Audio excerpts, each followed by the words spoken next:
Olá, Deus abençoe mais um encontro aí com a palavra de Deus.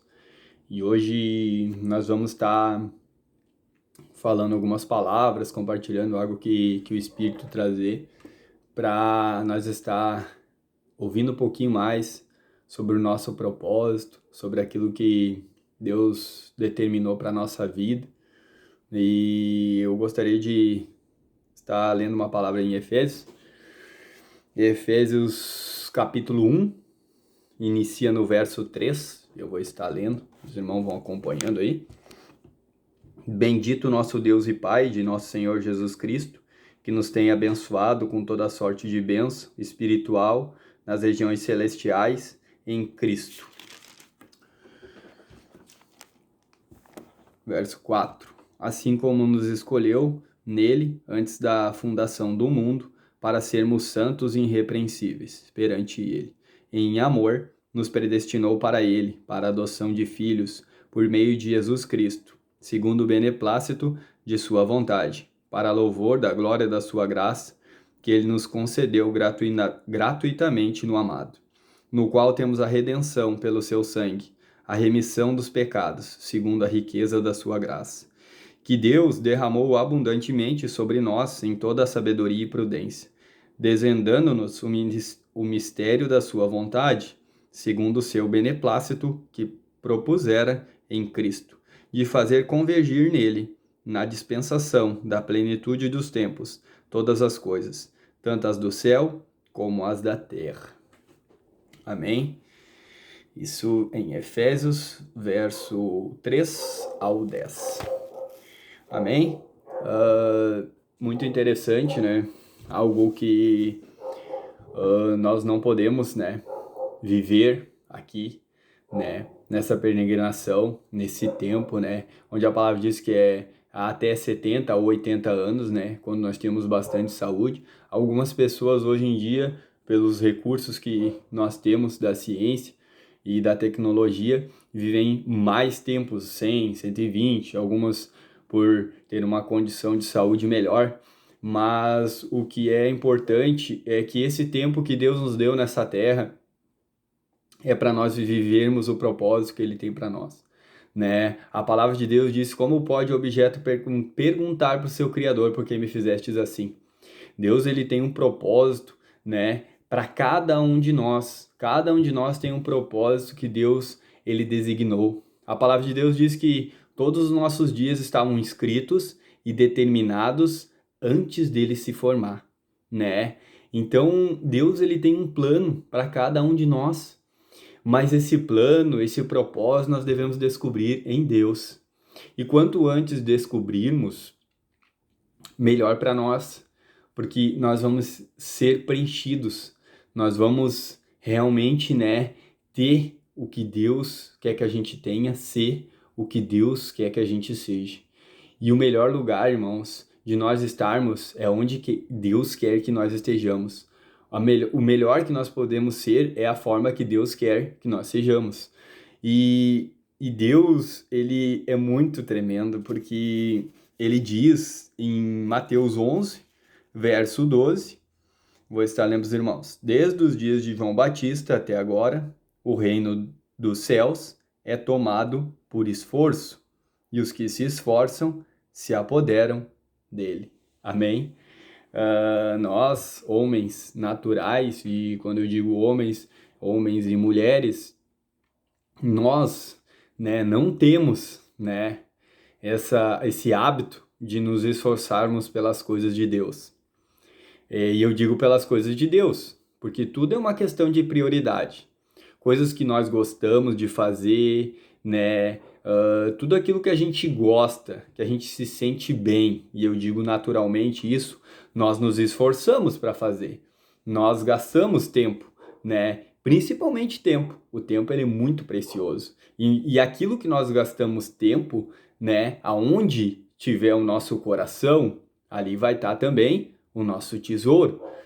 E muitas vezes nós gastamos tempo com coisas erradas, coisas que não estão ligadas ao propósito de Deus para nossa vontade.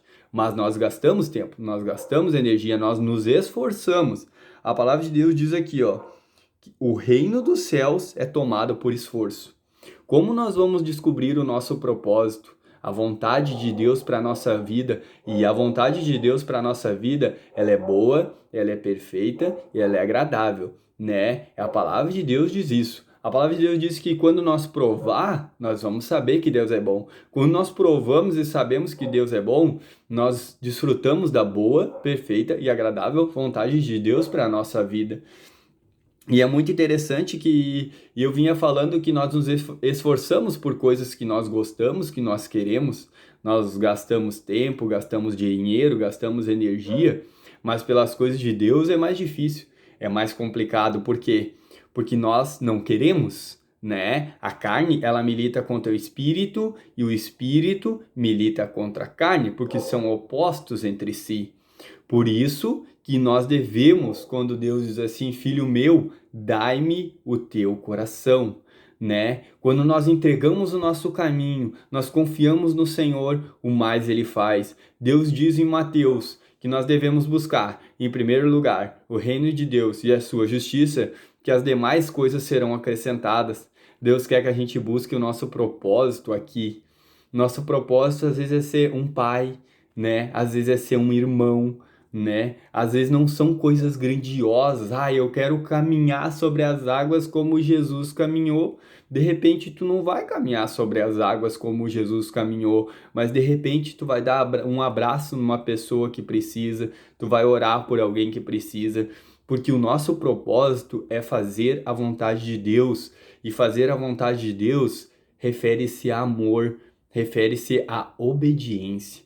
Deus falou que nós somos a imagem e a semelhança dele. Significa que nós somos amor. E por que que nós escondemos esse amor? Porque nós nos inclinamos para as coisas da carne. E os que se inclinam para as coisas da carne cogitam das coisas da carne e caminham para a morte. Mas os que se inclinam para o espírito, para a vida e paz. Então, no momento que nós nos esforçamos, como a palavra de Deus diz aqui, em buscar em primeiro lugar o reino de Deus e a sua justiça para a nossa vida, nós descobrimos o nosso propósito. Nós descobrimos se somos um dedo, nós somos um dedo. Muitas vezes nós somos dedo e queremos ser orelha, né? E eu digo isso muitas vezes na obra de Deus. Deus nos chama para evangelista e muitas vezes nós queremos fazer outras coisas. E todos nós somos evangelistas, irmãos. Mas Deus, ele tem algo guardado para nós que é especial, que só nós podemos fazer, que só nós podemos completar. Mas muitas vezes a gente fica ali naquele nosso mundinho, naquela nossa vida, e Deus ele precisa nos despertar. Ele precisa que nós venhamos a realmente entender que a vontade dele para a nossa vida é boa, perfeita e agradável. E como nós vamos entender isso? Em Jeremias 33, verso 3, o Senhor diz assim, ó, invoca-me e te responderei, anunciar-te-ei coisas grandes e ocultas que não sabes, né? Deus está deixando claro que tem coisas grandes e ocultas que nós não sabemos. E nós só vamos descobrir quando nós perguntar para Ele. E o Senhor quer, invoca, me pergunta sobre o teu propósito, me pergunta, né? Muitas vezes a gente acha que a nossa vida vai ser comer, beber, dormir e pagar a conta, né? Mas não é isso. Deus tem algo maior, algo melhor, algo maravilhoso, algo que vai nos completar, nos suprir, né? Deus colocou a eternidade no nosso coração, irmãos, né? A nossa vida aqui é de 70, 80 anos, como eu iniciei falando, mas Deus, ele tem algo maravilhoso, né? Nós não vamos apenas morrer. Não, Deus tem algo maravilhoso. E como é bom se a gente puder fazer algo que já está escrito e determinado por Deus para a nossa vida. Como é bom a gente poder chegar bem pertinho de Deus, sentir a presença de Deus. E nós vamos fazer isso no momento que nós estamos fazendo a vontade dEle, né? Jesus Cristo, quando carregava a cruz, estava pertinho de Deus, porque Ele estava fazendo aquilo que Ele foi designado para fazer. Então, muitas vezes a dificuldade que nós passamos, nós temos pertinho de Deus também, né? Mas Deus, ele precisa que nós vamos aclamar a ele, que nós vamos esforçar. E Mateus também diz, Mateus capítulo 6, verso 6. Tu, porém, quando orares, entra no teu quarto e fechada a porta, orarás a teu pai, que está em secreto, e teu pai, que vem em secreto, te recompensará. Irmãos, Deus, Deus quer desvendar o nosso propósito, mas é com esforço, irmãos. É nós clamando ao Senhor, nós conversando com Ele como Pai. Ah, eu não sei orar, fala do teu jeito, conversa como tu conversa com uma pessoa normal. Deus sabe todas as coisas, Deus ele sonda a nossa mente, nosso coração, ele conhece, ele sabe o que tem aqui dentro, ele sabe os nossos traumas, das nossas angústias, das nossas preocupações, e até isso Deus vai usar para nós estar levando esse evangelho através da nossa vida para outros. Deus tem o melhor para cada um de nós, irmãos. Nós precisamos se chegar pertinho dele, né? Como a Maria, que se achegou e ouviu os ensinamentos de Jesus. Ali ela estava perguntando para Jesus, Jesus, qual é o meu propósito? Mas a gente anda que nem a Marta, irmãos, de um lado para o outro e não entendendo nada, amargurado, cheio de revolta, de ansiedade. E Deus quer que a gente venha escolher a boa parte, né? Que a gente venha se aquietar e saber que Ele é Deus. Amém? Que Deus abençoe os irmãos, que cada vez mais Ele venha desvendar o propósito para a vida de cada um de nós, de vocês, de mim, todos nós que estamos aqui ainda vivos, que temos esse fôlego de vida, que ainda temos a oportunidade de sermos transformados e através da nossa vida transformarmos outros. Mas isso só vai acontecer no momento que nós estivermos no centro da vontade de Deus. E Deus quer hoje, irmãos, é para hoje. Deus diz a quem enviarei. E nós devemos dizer, eis-me aqui, Senhor, envia-me a mim. Que Deus abençoe os irmãos.